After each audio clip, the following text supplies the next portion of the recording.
Hello, this is Joe Trahan, welcoming you to the All Me podcast from the Taylor Hooten Foundation, whose mission is to enlighten the world to the truths about appearance and performance-enhancing substances. As the national leader on this subject, they communicate their educational messages through various methods, including this podcast. Thank you for listening and enjoy the show. Welcome, everyone, to another edition of our All Me podcast. I am Brian Parker. I am honored, as always, to hang out with you today and be the host for today's episode. Today, we're discussing the topic we get the most questions about when we are on the road delivering our education programs, dietary supplements. I'm going to be talking with both Dr. Patty Duester and Andrea Lindsey from Operation Supplement Safety, which you guys will hear me call OPSS throughout the episode. OPSS is a Department of Defense dietary supplement resource. It was formed in 2002 to increase awareness within the Department of Defense community about potential health risks and how to choose safe dietary supplements. There's plenty of synergy between the work we do here at the Taylor Hooten Foundation and the work they are doing over at Operation Supplement Safety. At the core of both of our missions is education. In this episode, you guys will hear how OPSS was formed, how they provide that education on a daily basis, and what resources they have to help users make informed decisions about dietary supplements. So let's bring in Patty and Andrea and learn all about it. Patty and Andrea, welcome to the show. Thanks so much for spending some time with us today. So I want to spend most of our time together talking about Operation Supplement Safety. But since you guys are both the main drivers of that program, it makes sense to at least learn a little bit more about you guys first. So I want to kind of start with your backgrounds a little bit. In no particular order, Dr. Duester, let's start with you.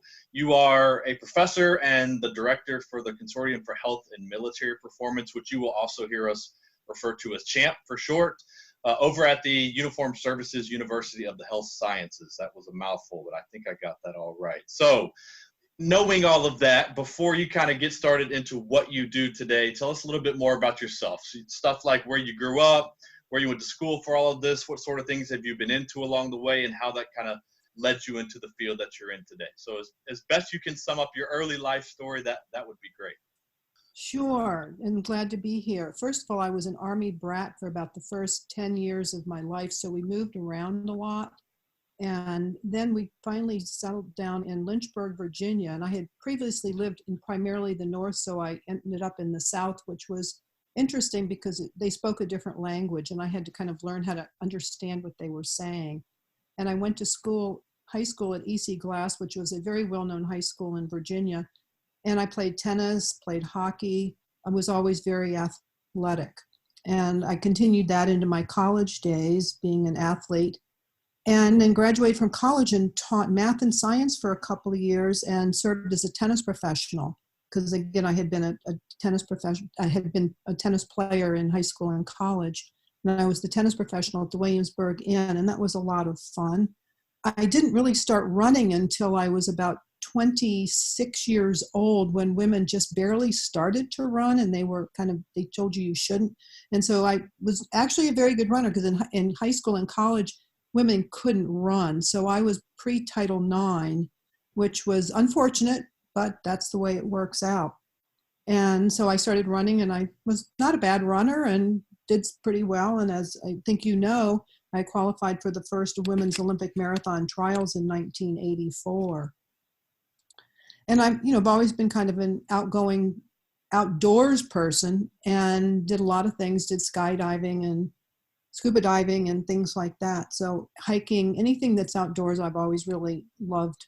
And then I really became very interested in nutrition and had always been interested in nutrition and healthy lifestyles.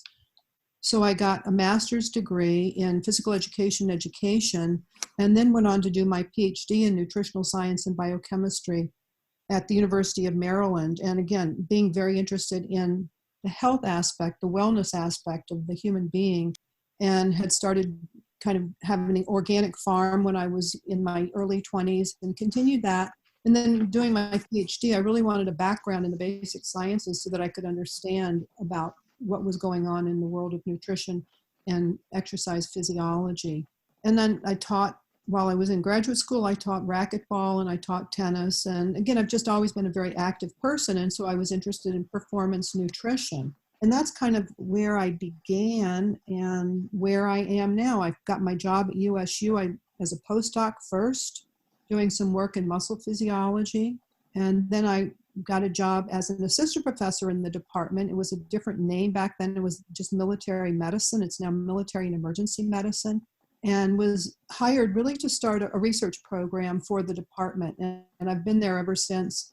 And it's been really a pretty amazing challenge to be able to do that, because I was really the only woman in a male military department.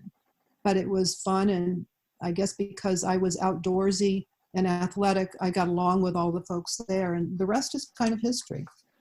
Yeah, I read up on your background a little bit. I knew you'd been into some fascinating things along the way. I also didn't know you were a military brat growing up, which also obviously ties kind of into what you're doing now as well. So that's all kind of stayed full circle. So I know there's even some stuff that you didn't tell us, triathlete and skydiver and scuba diver. I mean, there's a whole other podcast probably in there somewhere that we could talk about all that. So we'll save that for another day, but I appreciate you letting us get to know your early days a little bit. So I'll just add one other thing. My son is now in the Army. He's a captain in the Army, and he's a physician in the Army.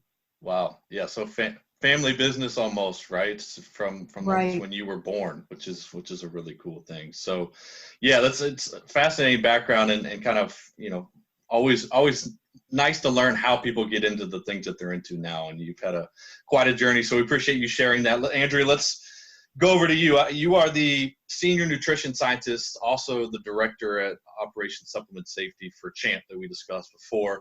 So we're going to get into those roles a little bit later and what that program is all about. But same question to you. I want to know more about your background and some of your early days. So inform us on where you grew up, what were you into along the way, where did you go to school? Your life story is welcome here as well. Sure. Thank you so much, and so happy to be here as well today. Well, I am from Massachusetts, from right outside of Boston, one of the closest suburbs south of the city. And so I'm a New Englander at heart, always will be. And I also went to college in Boston, and I went to Simmons College, which is in the city. So I lived in the city. And right before, I think it was before my senior year, I actually was able to do an internship on Capitol Hill in DC for my congressman. I was very interested in politics. I actually had a double major in political science and in finance. And so I spent the summer in DC working on Capitol Hill. And when I went back to Simmons my senior year, I continued working for him in the Boston office. And when I graduated from college, someone in that office said, hey, someone on the Hill is looking for paid intern, are you interested? And of course I jumped at that opportunity. So off I went to DC from Boston, and actually worked in politics for 6 years. And I was a fundraiser for one of the major political parties. And I've actually met 3 United States presidents and lots of governors and senators. So I had a very different life. And, we worked around the clock, 24 hours a day. And back then there were no computers. And one of my first assignments was the biggest fundraiser of the year, $1,000 a plate for individuals, and then on up, depending on if you were an organization. And they just dumped it on my lap, and it was literally sink or swim. And so it was an amazing experience, met lifelong friends. But I will say I worked on one convention. I will say it is a big burnout. And so at the end of that, I, just sort of really sat back and said, well, what do I want to do now? This was great. And so I just like, as Patty said, I had a big interest in health and wellness.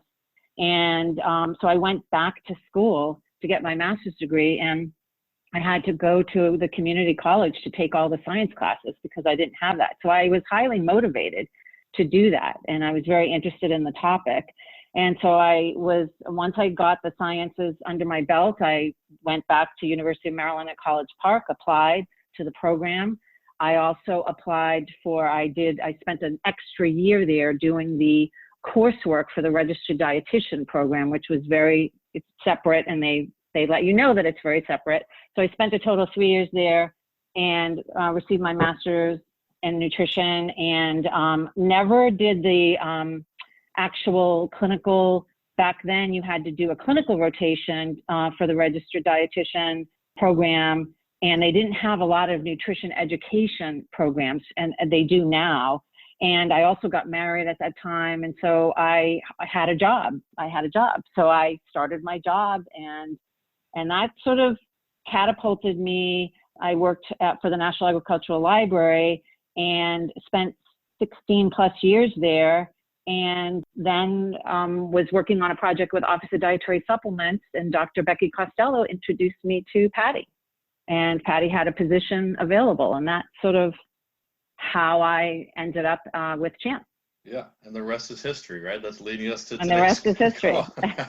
That's great. I mean, that's interesting to me to learn your background. One of the lessons I get from that, which I think is a good one to hear, is that, you know, it's never really too late to get into something that you're interested in, right? I mean, you were in a completely different field for a little while, but you had this passion kind of, I'm guessing, growing inside, and you said, look, I can do this. I'll go back and get my education, and it brought you to where you are now. So I think that's always, you know, good to know that happens for anyone out there that is maybe thinking about changing things up or has a passion but doesn't know if they can tackle it. That's always a I will say that I did, when I was researching the schools, I had one professor, not at the University of Maryland, who said, she was very negative about it and said, well, how are you going to do that? Yeah. And so I thought, well, you know, of course it's doable.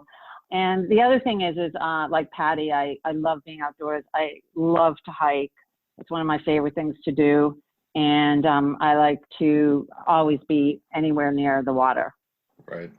Yeah, it ties in, you know, a little different than some of our messaging. Some of our messaging is always, look, we believe you can be anything you want to be and do it the right way. But to tie it back to that, you could be anything you wanted to be, even if you had people that said it might be difficult or not feasible. I mean, you pushed on anyways, and it got you there. So great lesson, and something I didn't know about you, that you were in politics for that long. So that's also probably a separate podcast that we can do at some point, right? We'll keep both of those on the table.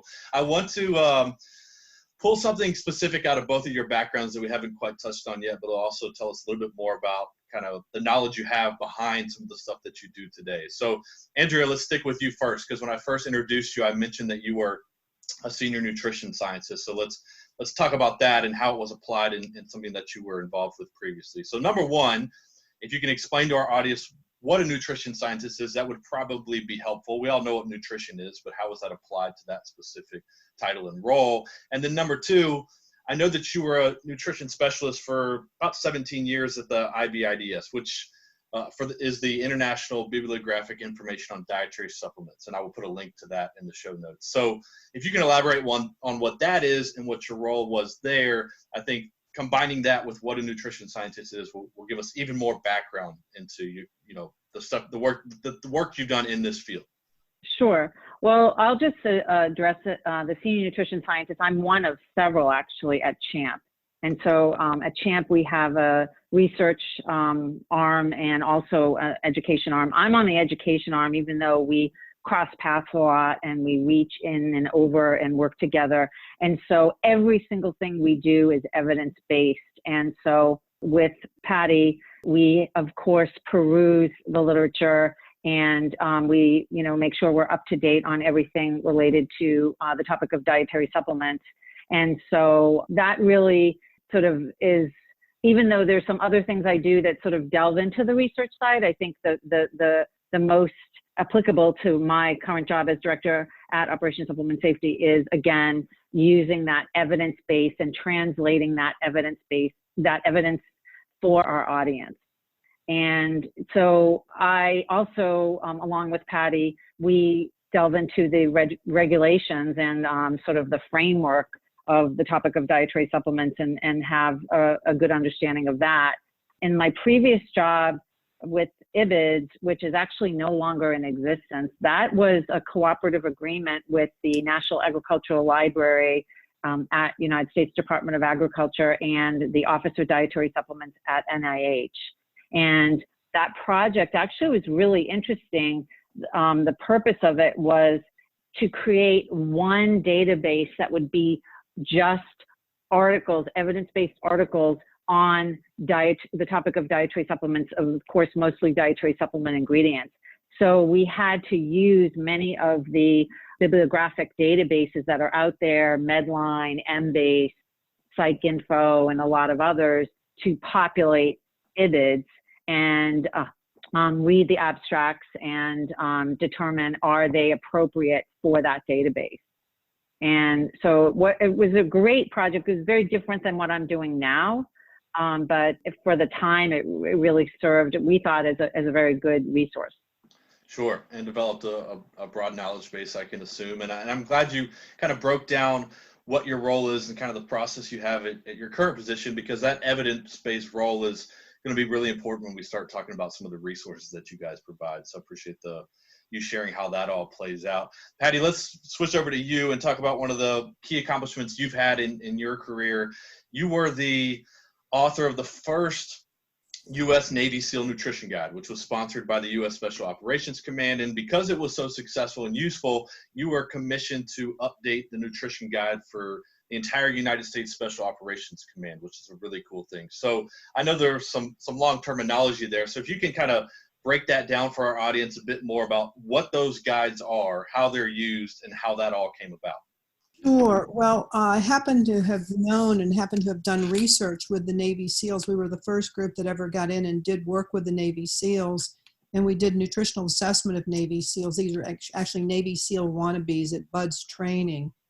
And because of that and their understanding who I was and what I did, they thought that a nutrition guide would be really important. So we worked with then the command surgeon at Special Operations Command in Tampa to develop an outline for the nutrition guide for Navy SEALs.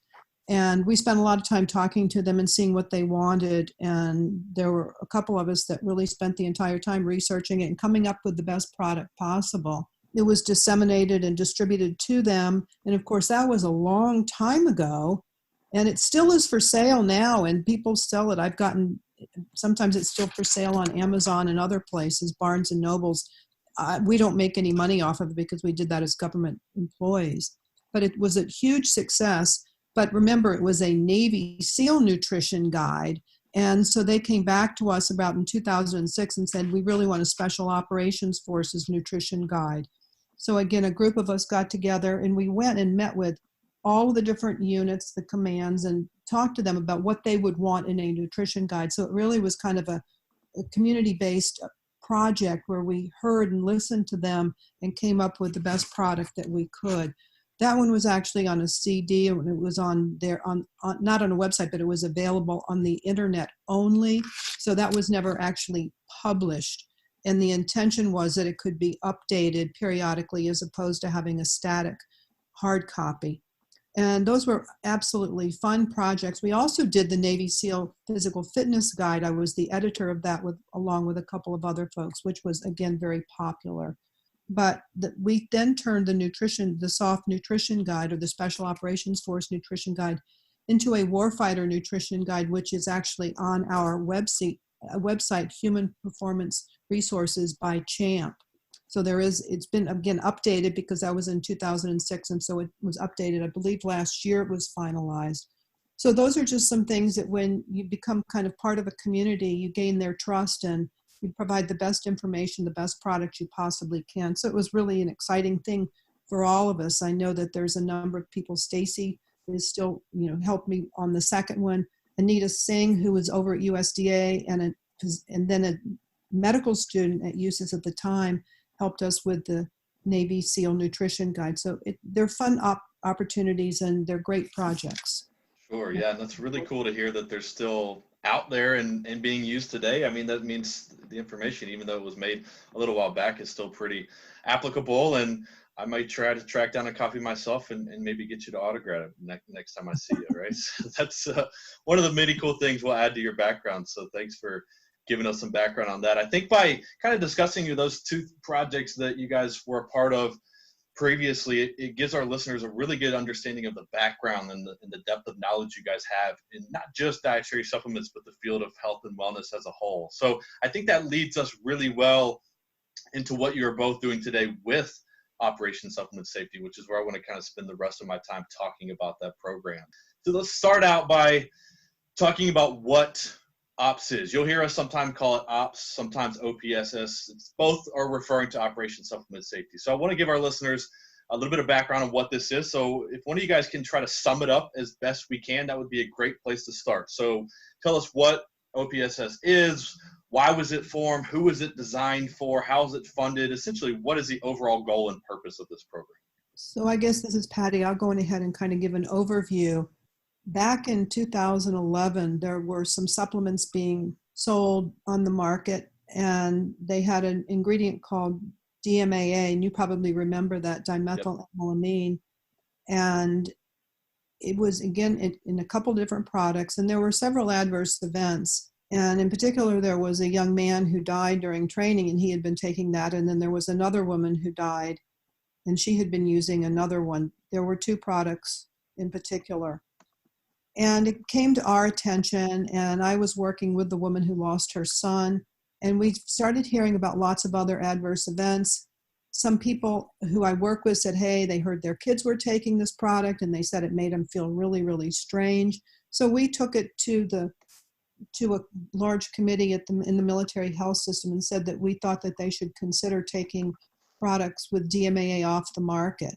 And lo and behold, one of the exchanges took it out all without really permission, and it really led to all of the different exchanges and venues in the Department of Defense that sold supplements taking it off their shelves. And that was in late December of 2011. And it wasn't until about 2013 or maybe even 2014 that the FDA said that it was not a legal dietary ingredient. But in January 2012, the Assistant Secretary of Defense for Health Affairs understood what was going on, and they realized that the Department of Defense really didn't have any educational program for helping our service members, our retirees, our leaders, our providers learn about dietary supplements. And so we were tasked, along with what was then Army Public Health Command, to come up with a website. And we came up with the name Operation Supplement Safety. We tossed a number of names around, but that was the one that we finalized. And then took us about a year, maybe 9 months to actually get a website up and running. At the time, we didn't have any funding, and it wasn't until about 3 years ago that we actually got core funding for it. We were operating kind of on a wing and a prayer. People would give us some end-of-year funds to keep it going because we found out it was very popular. People were hungry for information.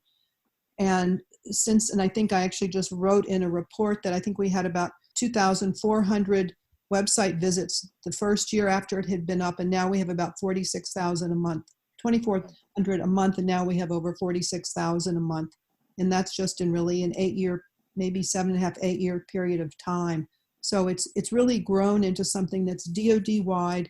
It's a shared service it's shared for all of the services. So, the Marine Corps, actually the Coast Guard comes to us, the Marine Corps, the Navy, the Air Force, and the Army all come to us for information on dietary supplements. So we are the only DoD program on dietary supplements. And it's been a real journey, and I think that both Andrea and I are very, very proud of what we've accomplished in that time, because we're getting a lot of name recognition, and we know that we've been able to change the behaviors of a large number of military members. Yeah, it's important to spread that education. That's one of the things we discuss in every single program that we do is kind of dietary supplement safety. I think we are also very familiar with the family of the young man that kind of sparked this, that I know you had a conversation with. We share his story when we're out there doing this education as well. Just because in that situation, there wasn't a lot of knowledge about that ingredient, and there was finally taken off the shelves, as you said. And for those of you that are listening, I'll put some more information about DMAA in the show notes, because while it is now banned, it does still pop up time to time in supplements. And so it's important for our listeners to know that would be a product you would certainly want to avoid. But we do know that story, and glad to at least hear that this is one of the positives that came out of that was a safety program that I know you guys have put together. And we applaud the work that you guys do, and we have a lot of synergy in what we do between the goals of your program and ours. So we've talked a little bit about what the program is and how you guys vet your information and the process that you guys go through, the evidence-based process for a lot of the resources that are on your website. So let's talk about the website that you've mentioned, Patty, because it is a tremendous resource. In fact, if you guys follow the Taylor Hooten Foundation on social media, I feel confident you have seen us share many articles that come from the OPSS website. They put tremendous amount of information and resources out there. So without getting into a ton of details, because I know the website is very in-depth, there's lots of things that you can get into on there. What are some of the main resources that are on there and types of information that the website is providing? Well, this is Andrea. Back in May of a year ago, we rolled out the website with a new look and feel. That was a third really iteration of ops, and we had really listened to our audience, and we used to have two portals for the health professional and the service member, and then they said, oh, it was still hard to find information. So now we've really put the pertinent pieces of information right there in the center of the screen when you land on opss.org. And one of the main features is the prohibited list of ingredients. And we did not have that before, and we certainly didn't have it in the form that it is now, again, available right there. And that will be, and we'll maybe get to that in a little bit, but that document is ever changing. And if FDA comes out today and makes an announcement about a dietary supplement ingredient, well, we are going to add that to the list, and so that we will, and push that information out. The other feature that we have is obviously our evidence-based articles, and one of the new features with this version of the website was the quick facts. So if a user comes to the site and they don't want to read a long article, they can peruse the quick facts and get about 3, 4, 5 sentences on anything from caffeine to energy drinks to DMAA and so forth. We have SARMs, we have lots of different articles and quick facts. And we also have videos, infographics, posters, and our Ask the Expert feature. We receive on average about 50 to 60 questions per month from people coming to the site and asking us questions. We get questions from service members and healthcare providers. And that really gives us a lot of information on maybe what military service members are taking. We can sometimes see trends in what's going on out there in the world of dietary supplements. So those are some of the biggest features. And of course, and I know there's we'll talk about that probably, but there's also a button to report adverse events as well. Yeah, there's tons of tremendous resources and information on there. I know I've spent countless hours perusing the site as well. For anyone listening, the web address is opss.org, so it's quite simple and easy to remember, and I'll put that in our show notes as well. I'm not surprised to hear you say that you get that many questions, per month through your site, because when we do our presentations about supplements, that's by far the category that we get the most questions about, because I think we all know that dietary supplements are incredibly popular, right? It's a multi-billion-dollar industry. There's tons of millions of Americans that are taking dietary supplements, and they want more information about it, and they have somewhere to turn. People like you and people like us is a very credible source for them to turn to. So I think that's great that you guys allow that kind of access in, because I know people are involved with this stuff, and a lot of times they may not be quite sure what they're taking, and to have someone to turn to, I think, is very important. So that's a really crucial part to your website. One of my other favorite parts of your website, you kind of mentioned, is prohibited list. The high risk list is what I call it sometimes. So I'll also put a link to that in the show notes. But we talk a lot about dietary supplements because, if we're being honest, it's a fairly loosely regulated industry. There are definite regulation issues within the world of dietary supplements, right? So the safety issues that come from this are part of why we're doing this education. So I think it's important that your site gives us specific examples of products that have had these issues. So outside of the obvious case of a supplement listing a banned substance right on the label, I think we all know that would make it a pretty high-risk supplement. Beyond that, what are some warning signs of a supplement that you might say make it risky for someone to take? Oh, well, I'll start off. This is Andrea, then I'll let Patty, because we could actually probably do a whole podcast on this topic, in my opinion. Yeah. And actually, FDA has said that the 3 high-risk categories are bodybuilding products, weight loss, and sexual enhancement. And we certainly see that as well. And of course, they keep their tainted product list, and we have the beginning of that feed on the main page of ops at the bottom. And I'll let Patty speak to some of the other things that we come across. In terms of a high-risk list? The supplements that are risky in general. I mean, I think that we always use the same comments that the FDA has, but lately I think that we could say that there's a number of other high-risk supplements, and those are ones that are promoted for pain, which of course is not even supposed to be done because it's not supposed to be used to treat anything, or for diabetes or for cancer. There's a lot of really risky supplements out there that are being promoted to people really in a very predatory fashion to help them, to make themselves think that they're going to be better because they have some underlying chronic or acute disease. I think right now we're seeing also a lot of different high-risk supplements with COVID-19 because people are looking for a fast cure and they're susceptible to the marketing techniques of many of some of the manufacturers. So I think those are also what we would now consider some high risk. Arthritis is another one. The pre-workout, all of those are really categories that we would consider high risk. I think brain health supplements now are being promoted, and I would be very cautious about what is in them because we just don't know what all the different ingredients that are mixed together might do. So those are some other ideas on what we might consider high-risk supplements. And we could probably, as Andrea said, we could probably do a whole podcast on high-risk supplements. Sure. Yeah, I think it's important to discuss that, at least if we only hit the tip of the iceberg, because, look, I can speak from my own personal experience. If we have a young person, a DoD personnel, anyone that walks into a health food store or even shops online, it's just at the end of the day, it's a very overwhelming process. I mean, last time I looked, there's over 50,000 types of supplements out there. It's overwhelming. And so it's getting the information about, okay, what should I be aware of? What should I look out for? And I think one of the things you're basically alluding to is if you see anything that basically claims to treat or prevent an illness, that's a red flag right there. So that in combination with just some of the categories like we're talking about, bodybuilding, sexual enhancement, diet pills, things like that. In general, those are making a lot of claims that may not be evidence-based in practice. So those are just some of the, I guess, bigger picture concepts that as a whole, without getting into too much specifics, I think are important for our listeners to know. So that's one of the really important things about your site. One of the other important things that, Andrea, you kind of alluded to, let's talk about this for just a second.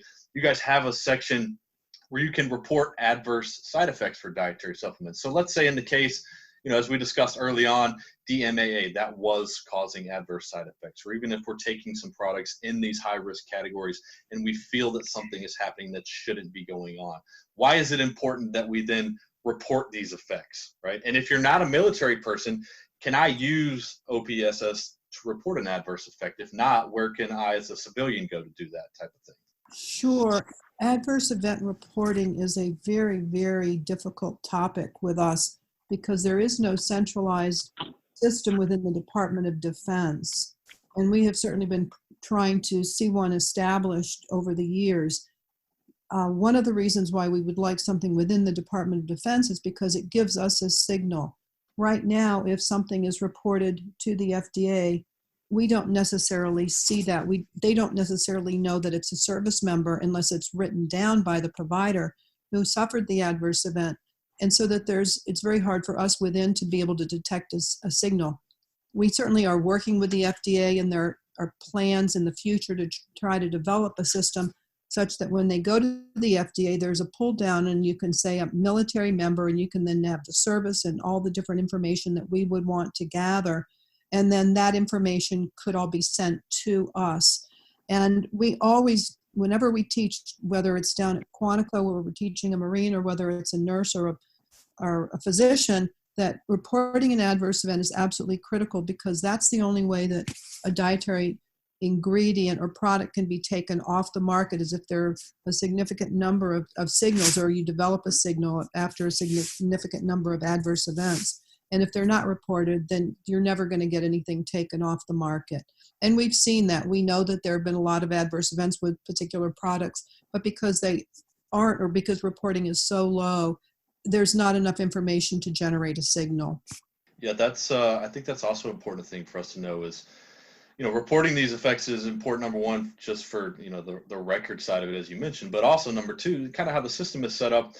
We can't get something like the MAA pulled off a shelf if we don't have where people were, reporting those effects and those side effects that are going on. So I do think that's an important thing to know, and a resource that is out there just that can be taken advantage if need be through the website. One more piece of the website, I'm kind of tackling this thing piece by piece and taking it apart, but I just know there's so many great resources I want people to be aware of. Even if we are a person that's taking a dietary supplement, let's say we're not to the point of having major side effects. We don't want to report adverse effects at this point, but maybe I just have a sense of caution. I'm a little bit worried about what I'm taking. I might not completely know what it is. You guys have something on the site that's called your check your supplement feature, which is great, because one of the things that I always tell people when I speak to them is you need to be aware of what exactly you're putting inside your body. And that's exactly what that feature can do. So can one of you guys elaborate on what exactly that feature is and how it works?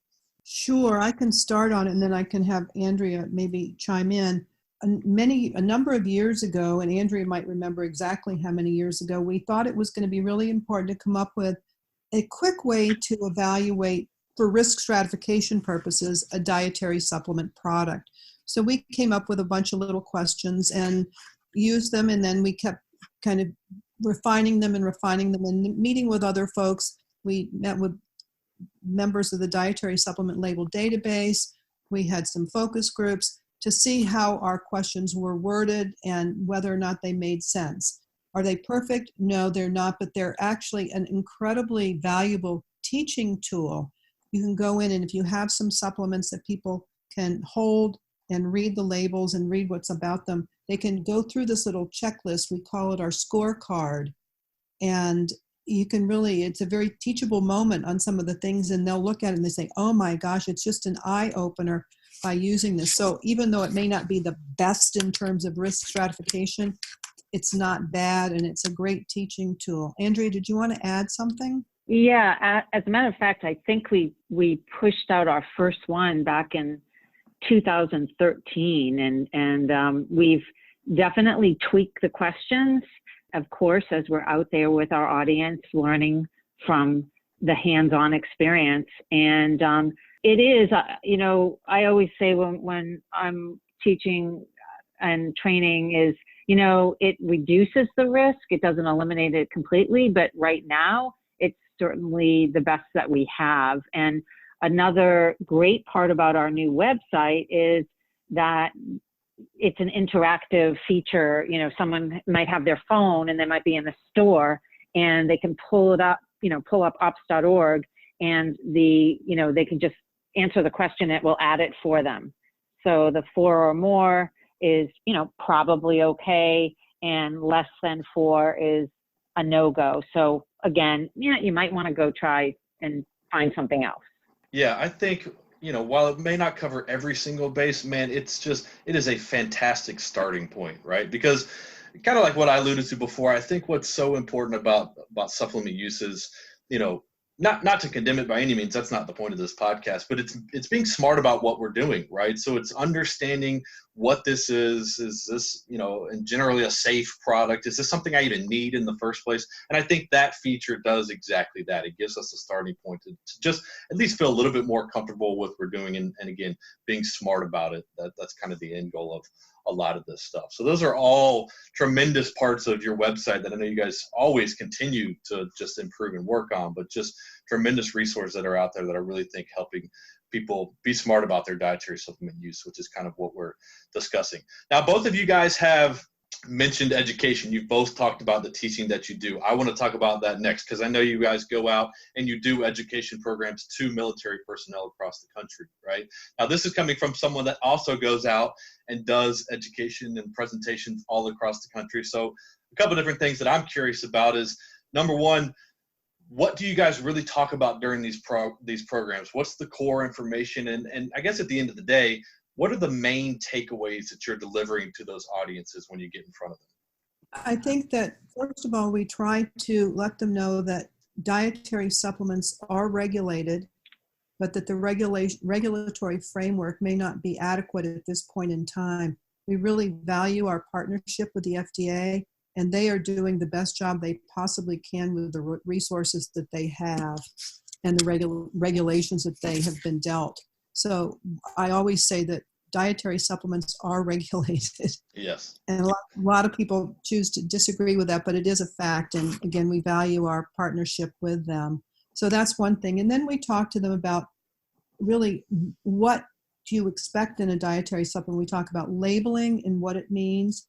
We talk about what you should be looking for. We go over the scorecard. We think the scorecard is really an important moment for them to kind of appreciate what types of information goes on a dietary supplement, whether there's misleading statements, looking at whether or not they are actually nutrients. We talk about proprietary blends. There's a lot of different topics that we bring up with them. We talk about specific categories of supplements. We'll talk about adulteration, misbranding, all of that. And Andrea, would you like to add something to what I've added and what I've said?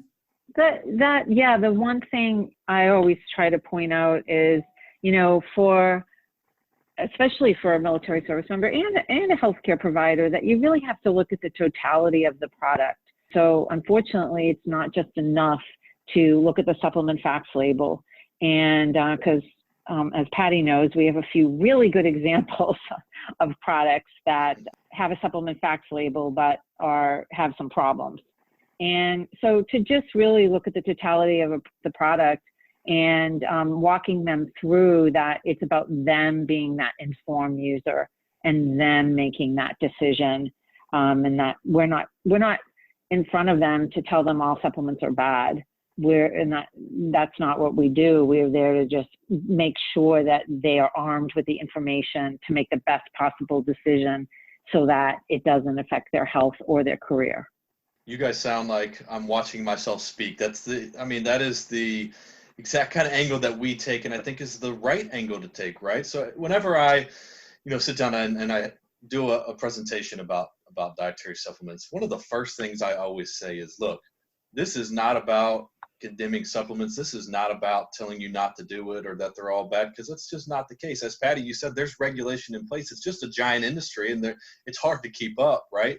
So it then kind of falls back on the user to be informed on what they're doing, right? It can be an overwhelming process. We know there's good products out there. We know there's products with issues. How do we navigate this? And that's all that we ever try to do. And it sounds like exactly what you guys do is, let me get you the information to navigate this. It's not about me making decisions for you, telling you what you should and shouldn't do. It's about getting you the information that you need to make the right choices and know what you're doing. I think at the end of the day, that's really the best angle and the proper angle to take on a lot of this. So I'm happy to hear that we are all on the same page. I already knew that, but you guys have confirmed that as well. So let's kind of start to ramp this down with maybe the future of dietary supplement industry. We've talked about the issues that the industry has sometimes and kind of the overwhelming nature of it and some of the safety issues we've run across from time to time. So from your perspective, if we look at the dietary supplement industry as a whole, what changes would you like to see happen? And that could be in a year, that could be in 5 or 10 years. It's going to take a lot of time for some of these things to come into place. But what are some of the things that you guys would like to see changed in the future? Sure. I think I'll give you 3 and then I'll let Andrea add a couple. One, I'd like to make sure that the caffeine content is always labeled. The amount of caffeine in the product is always on the label. That's one thing I'd really like to see. Right now, there's a lot of hidden caffeine and it's hard to judge how much is in it. I would like to see proprietary blends list, even though they think they're proprietary, list the ingredients that are in them. I think the amount of each ingredient that's in a proprietary blend so that the consumer can make an informed choice. And the other is kind of a more regulatory issue, and that's that I wish that the new dietary ingredient notification process was more streamlined, and that it was, even though it supposedly is mandatory, obviously nobody submits them and they put ingredients in. So product registration, I think having every product that is going to be on the market go in to the FDA so that they have a list of what the ingredients are. And then you can find out much more easily what new ingredients are going in and that have not filed the new dietary ingredient notification. So I think that regulatory piece is very important. Andrea? Well, you've really touched on the big ones. I think just to reiterate that caffeine content plus other stimulants, because especially for our audience, we find a lot of the military service members are taking products with not only caffeine, but potentially, 2, 3, 4 stimulants, and they have no idea that they're in the product. And so for these manufacturers to just do a better job of, that people need to be aware of what they're consuming. And so if there's 4 stimulants in a product, someone should know that before they consume it. The marketing can be sometimes a little dangerous when we look at some of these stuff and what it promises. That's one thing I'd like to see, kind of like you're alluding to, is let's be a little bit more transparent on what we're taking and what we're doing here. And to follow up, I completely agree with what you guys are saying. A lot of the stimulant-based stuff is where we get a little bit nervous. And like you just said, Andrea, it's not necessarily caffeine. That's the most popular stimulant in the world. We could talk a whole podcast just on that, but it's when they combine it with guarana seed and synephrine, Bansub. That is where there's very little research on what's going on internally. So that would be something I'd like to see change.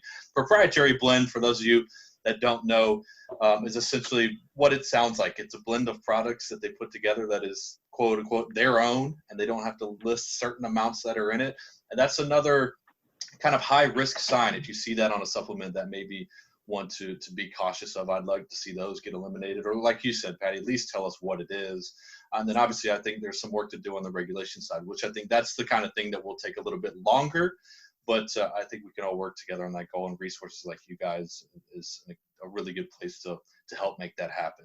Let's give you guys my last question. Let's kind of sum all this up. This is going to be a hard one to give a narrow answer to, because this is such a big industry and big picture that we're talking about. But we know there's millions of people taking dietary supplements. We know that's not going to change, and we're not trying to change that. But if there's anyone out there listening that is currently taking a dietary supplement or considering taking one, what advice would you give them to make sure they're being smart with what they're doing? I think I would say, first of all, use our scorecard and see whether it scores 4 or more. I would say, think about whether it's something that you really need. If it's vitamins and minerals, can you get it all from food, or are you going to take a supplement? If you are, then I would try to make sure that it's been third-party certified or verified, so that you know that what's on the label is actually in the product. And I would also say that I would be very cautious about taking any product that has a proprietary blend with a lot of unknown ingredients. And again, if you use our scorecard to kind of risk stratify your supplements, then that's going to be a big help, because you will have gone through all the thought processes that we're asking people to go through. So then I'll pass it on to Andrea and see if she wants to share some thoughts. Well, I completely agree with Patty. And I would just say, we always say food first. So, then as Patty noted, do you really need the supplement? Why are you taking the supplement? And if you are going to do your homework, be the informed consumer, and Operation Supplement Safety has those resources to help someone make that informed decision. Yeah, there's really 3 things that you guys just said that really stick with me that I think can apply to everyone listening, right? Number 1, you use the resources that are out there. Use your site, right? There's plenty of information out there to obtain. Take that in and soak that in before you take something, right? Number 2, try to get what you can through your food. I think too often in our society, we use supplements as a replacement, which, let's be honest, that's the exact opposite of what the word supplement should mean, right? Like, supplement when you need to. Don't replace your diet with dietary supplements. And then number 3, before you're taking anything, just kind of like you said, Patty, have a conversation with yourself. Think about what you're doing, why you're doing it, what this is. That's what I always tell our young people is, like, look, next time you're sitting down and staring at a powder, bar, shake, pill, like, just think about what that is and what you're about to do. If you have a 2-minute conversation with yourself and check a couple of resources, you're going to be a lot smarter about what you're taking and know how to do this properly moving forward. So I think that's all really great information that applies to anybody out there that's taking any kind of dietary supplement. So I appreciate you guys spending some time and letting people aware of not only these issues, but you guys as a resource, and how as a whole we can all be smart and make the right choices. And I applaud the great work that you guys do on a daily basis. Before I let you guys go, I am going to sneak in a couple of questions. Don't worry, these have nothing to do with what we've talked about. This is the little thing we kind of do, kind of our curveball questions at the end. Honestly, it's a couple of things about you as a person that I want to ask you about before I let you go. I'm going to give each of you one of them that just kind of gives me a further insight into you guys. All right. So Patty, I'm going to start with you. All right. We're going to go back to your interesting life going before the stuff that you do now. Right. So everything that you talked about before, one of the things I alluded to is you are a big time skydiver. I was told that you've made over 100 skydive jumps in your life, which is amazing. I've never even done it once. It's on my bucket list. So here's my question. Out of all those jumps, has one of them been your favorite? Basically like this, if there's one location that I'm going to go jump out of a plane, that's the only chance that I get, which one do you recommend the most? Wow, I did it a long time ago, and I loved, I went up to Chambersburg in Pennsylvania, but I think a lot of drop zones have closed now, and they're doing skydiving just differently than they used to. They have these accelerated free fall, and I had to go through the one where you start with a static line.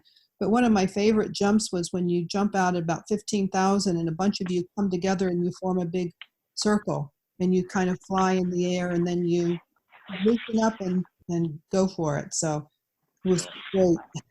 I'm getting lightheaded just thinking about it. I'm not sure it even matters where I would jump out of. I'd probably pass out before I hit the ground. So I applaud you for that. I'll try it at some point in my life. I'll take your word for it, right? All right, Andrea, your question. You have such a tremendous background in nutrition. I kind of felt it appropriate to ask you a nutrition question. And this is always, always a tough one to try and pick just one. I feel like people ask us this like ever since we're 5 years old, right? But out of everything out there, regardless of whether you're trying to eat clean or eat healthy, do you have a favorite food? Regardless of what you're doing, no matter what, at some point during the day or the week, you're going to find yourself craving it. Can you narrow that down to one? Oh, boy. I would have to say I love berries. So I always, pretty much every day, I have some berries. Yeah, I know that sounds like it's very much a nutritionist, but I will also be really truthful too. And I will say, and I also have one piece of dark chocolate, one little piece. Okay, well, you're still making me feel bad because you limit yourself to one little square. But I will say that berries is probably the healthiest answer I've ever heard to that question. So I applaud you for that. I don't know where I would have gone. Pizza, ice cream, something that wasn't nearly as good for me as where you went. So good on you. That gives me a good insight into both of you guys and who you are as a people. We know you guys fairly well. You guys have always been a tremendous resource to us, and you guys are a tremendous resource to not only everybody in the Department of Defense, but anybody that can come through and check out your website. And I applaud everybody listening to do that. We'll put all that information in the notes. So thank you guys both so much for the time today. You've been extremely supportive for us over the years, and we thank you for providing that resource and putting that out there for everyone. So thanks for everything, and I hope that our paths cross again soon. Thanks so much. Yeah. Thank you so much. Thank you. Bye-bye. Bye-bye. Well, that's it for today's show. Thanks for listening to the All Me podcast from the Taylor Hooten Foundation, a nonprofit organization leading a national campaign to enlighten people to the truths about appearance and performance-enhancing substances and inspiring people to live and compete without the use of these substances. Please be sure to subscribe to our podcast and tune in to our next episode.